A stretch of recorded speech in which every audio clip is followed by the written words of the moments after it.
what's up guys, welcome back to my channel, and if you're new here then welcome to our little corner of the internet. Today we're going to be watching a video titled Comparing British and American Hot Weather.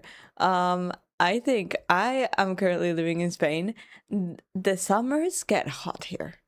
It gets hot. It gets like hot when like the type of hot where people are like, you live in Spain, like you can go to the beach in the summer. No, I'm sitting at home below the AC type of hot.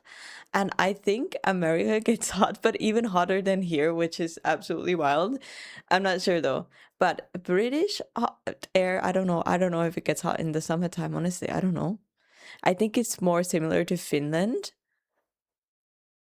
I don't know. I don't know. Let's see what this video is about. Let's see.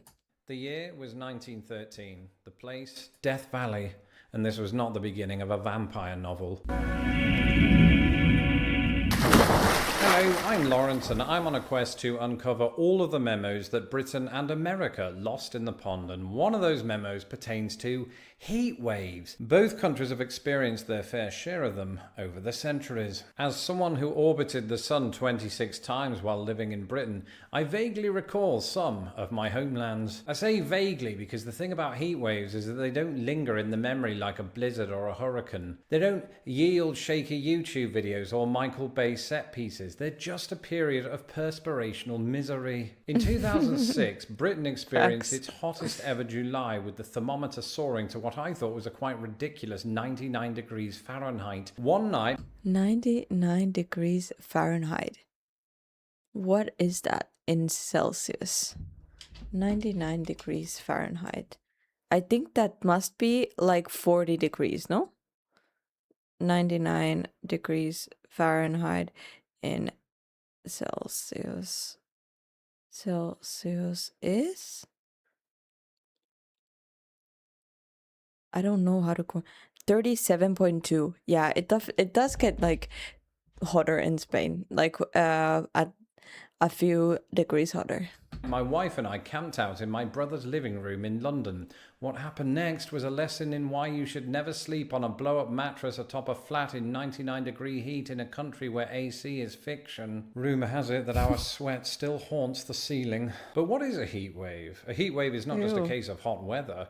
If it was, the southern US would be embroiled in perpetual summer heat wave, with temps often reaching what on earth degrees Fahrenheit. No, a heat wave is a period of heat relative to the usual temperature of a place or season. So when measurements exceed 100 degrees Fahrenheit in Britain, as they did in Cambridge last year, it's definitely a heat wave. And I know that because this has only happened twice in the nation's history. In parts of the US, it's an annual tradition and will only become more frequent this century. Even while living toward the Great Lakes, I've encountered the dreaded three digits more. The summers are definitely getting hotter though, globally, you know? More than once. Between this and America's extreme winters, there's a reason I miss British weather. After all, British heat waves ain't got nothing on America. If you don't believe me, let's take a look at a selection of America's greatest heats. While not the hottest, this heat wave is notable for its persistence in July and August. Oh no, is this all gonna be in Fahrenheit?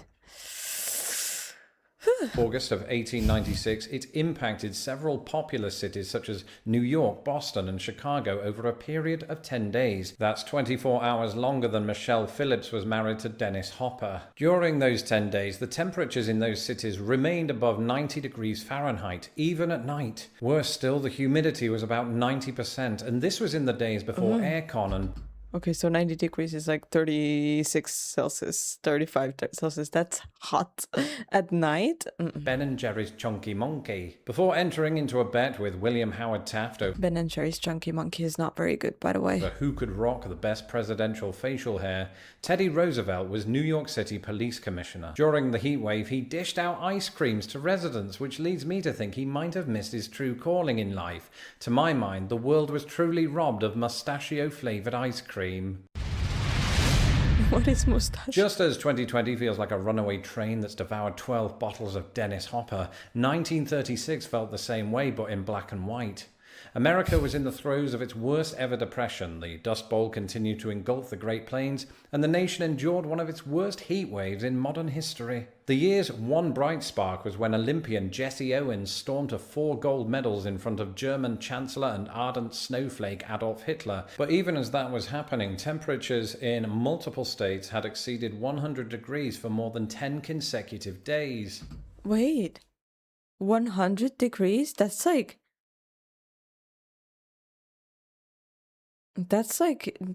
not good.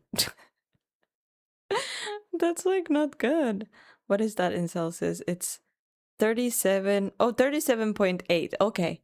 It's hot, but that's like, yeah, summer in Spain. State records had to be rewritten. To this day, 13 states have yet to best the records they set in the summer of 1936. This includes North Dakota, where temperatures soared to a high of 121 degrees. Nationwide, more than 5,000 Americans died due to the heat. Crop devastation was widespread, and it just happened. This is something that happens in Spain as well. I think the most hottest that I've been in, usually in the summertime, I go to Finland to see my grandparents and, get away from the heat a little bit. But wait, Celsius in the hottest that it's been when I've been in Spain is 107.6 Fahrenheit. 107 Fahrenheit. That's the hottest, but that's like been like maybe one day of the whole summer. Happened to follow one of the coldest winters in US history. To this day, 2 states have yet to best the records they set in February 1936. This includes North Dakota, where temperatures plummeted to minus 60 degrees. 1936, kicking North Dakota's ass since 1936.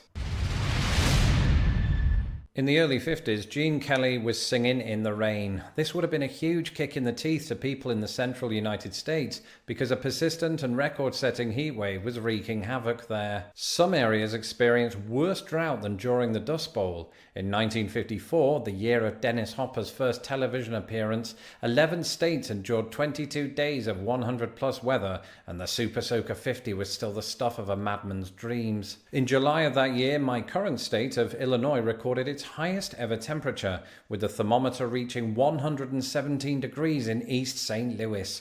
Rumour has it that microbes are still hiding under Eads Bridge to this day. This is not an actual heat wave. Right? This is a Motown hit by Martha and the Vandellas.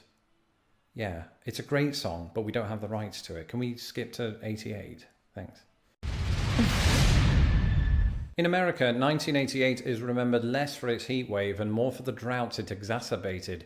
It's also remembered by me for an unusual lack of Dennis Hopper films and the line, "Senator, you're no Jack Nicholson." I think I dreamt that one. But the weather that year was no laughing matter. Weather stations recorded an unprecedented number of days between precipitation in many parts of the Midwest. In the spring, Milwaukee endured 55 days without rain or snow, a phenomenal feat for anyone who's been to Milwaukee. Ooh. At its worst, the drought covered almost half the nation. Forest fires ran rampant, most notably at Yellowstone National Park, which suffered the largest in its history. The event led to one of the worst dust migrations since the 30s, and schools were forced to close in Dakota of the southern variety. Now, this is all terrible, you're probably thinking, but aren't droughts and heat waves two different things? Well, yeah, it's just that this particular drought happened to coincide with one of the most stunning heat waves since 1936. It's estimated that between 4,000 and 17,000 Americans died as a result. Adjusted for inflation, it's the third costliest natural disaster in US history behind Hurricanes Katrina and Harvey. No, American weather it's just something else. It's something else. Like, it scares me. It scares me. In many ways, I've lived 2 lives, one in Britain and one in America, and a third one in an alternate universe where I have marginally better teeth and go by the name of Emma, but we don't talk about that. The 2016 Southwest heatwave is the only one included on this list to have occurred during my second life as a US resident. The good thing was, it was 2,000 miles away. During the month of June, temperatures in the states of California, Arizona, and Nevada looked more like supercentenarian statistics. You had numbers like 110, my age in Time Lord years, all the way up to 125. That measurement was taken in Needles, California, a place that has literally never been hotter. Of course, But have you guys noticed that the heat also feels different depending where you are? Like, for example, Spain is very humid, so the heat in Finland that's drier, if that makes sense, feels more hot than Spain. And also the cold in Spain feels colder. Like if it's some degrees of cold in Spain, it's colder than that same degree in Finland because of the humidity. It gets like inside your bones. I don't know how to explain it, but it's just even though it's the same degrees, it feels different. Of course, California knows a thing or two about heat waves. Not only is the state frequently riddled with droughts and wildfires, it's also home to the hottest recorded temperature the world has ever known. The year was 1913, the place Death Valley, and this was not the beginning of a vampire novel. On July 10th of that year, the temperature maxed out at 134 degrees. It happened before. It will happen again. Just please not in 2020. That's it for this episode. I hope you're enjoying the warm weather while remaining safe, and welcome to my new 134 is a 56 Celsius? That's like hot enough to like cook things, no?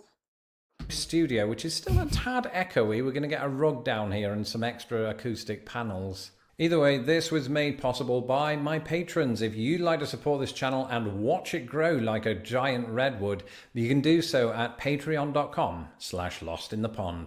For more of my words, be sure to follow me on Twitter at LostInThePondUS, and please subscribe so that my videos don't get lost in the pond. Until next time, I bid you a warm goodbye. Yeah, American weather is just different. I mean, between the hurricanes, the heat waves, the tornadoes and all of that, you guys are built different.